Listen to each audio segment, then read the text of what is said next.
m'appelle Gaëtan, j'ai 36 ans, vous me connaissez sans doute pas, mais vous connaissez peut-être mon compte Instagram, Les gens dans le métro.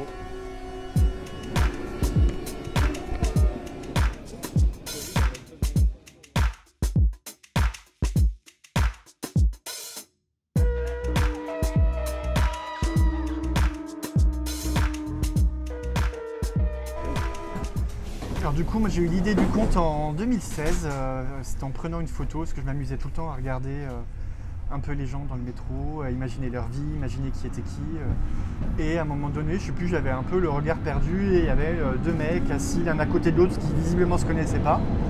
Et une pub derrière avec écrit bête de sexe. Et voilà, ça m'avait fait marrer. Du coup, petit à petit, je me suis mis à surveiller un peu les gens comme ça, en mode psychopathe. Et donc je commençais à prendre un peu des photos, des gens un peu marrants, qui avaient un look un peu marrant, qui faisaient des choses un peu bizarres et tout. Au début, mes potes et mes collègues qui savaient que j'avais ce truc-là se prenaient au jeu aussi. Et du coup m'aidaient, m'envoyaient des publications, des photos. À un moment donné, le compte a été repris par un site et du coup j'ai eu pas mal d'abonnés qui sont arrivés d'un coup. Et tout le monde s'est pris au jeu. Donc les gens, quotidiennement, m'envoyaient un peu leurs photos, les trucs marrants qu'ils avaient vus le matin ou le soir en allant au taf. Et après, c'est devenu un cercle vertueux finalement. Ce que les gens font le plus, clairement, c'est dormir, souvent. Donc ça, c'est marrant parce que bon, tout le monde le fait finalement. Et je les accumule un peu toutes et je les poste généralement le lundi matin, donc c'est toujours un peu drôle. Donc voilà, les gens qui dorment, il y a des gens qui dansent.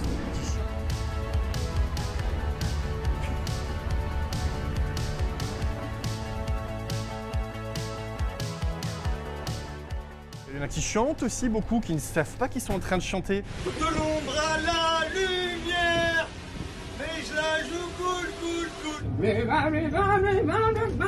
On a tous déjà eu une fois un peu le casque sur les oreilles et on est persuadé qu'on fait pas de bruit, mais en fait on est littéralement en train de chanter dans le métro.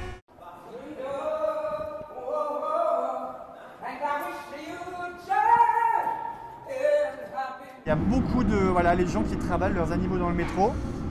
Alors quand c'est un chat ou un chien, tu te dis why not, mais bon, quand d'un seul coup tu te retrouves avec un poney, une chèvre, une poule, un crabe, un rat, un iguane, voilà, il y a plein de choses hyper marrantes avec les animaux aussi qu'on m'envoie de temps en temps. Il y a pas mal de gens qui font du sport aussi, alors souvent c'est sur le quai. Il faut savoir qu'a priori, les bancs, les sièges sont super pratiques pour faire du sport. Donc les gens font des tractions, font des pompes, font des abdos. Dans le métro, la barre forcément sert à faire du pole dance, très pratique.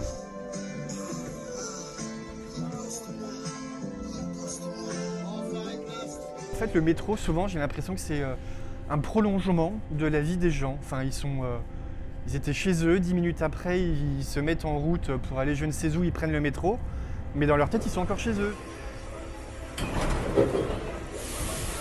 Le truc le plus fou qu'on m'a envoyé, il y en a beaucoup en fait, mais si je devais retenir quelques vidéos marquantes, c'est quand même une vidéo de deux mecs qui font un barbecue, littéralement un barbecue à l'entrée du métro.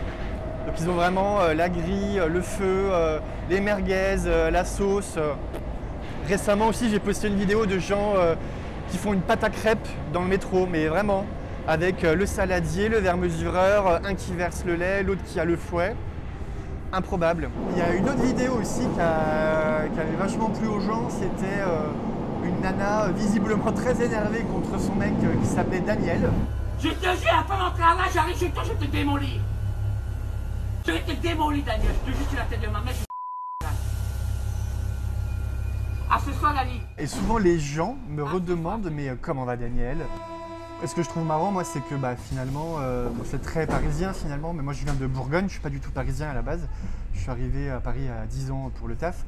Et en gros, c'est que, il n'y a pas de métro à Dijon, mais si, le quart de mes publications, si elles avaient lieu, je sais pas, dans le tram ou je ne sais quel, ou un bus à Dijon, les gens, je pense vraiment, se retourneraient, soit rigoleraient, soit seraient choqués, j'en sais rien, mais il y aurait vraiment des réactions.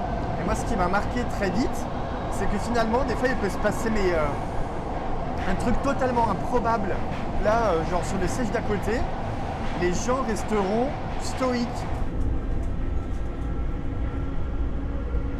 je vais bientôt quitter Paris, moi, voilà, je vais démarrer une nouvelle vie, loin du métro. Donc je me suis posé la question d'arrêter le compte.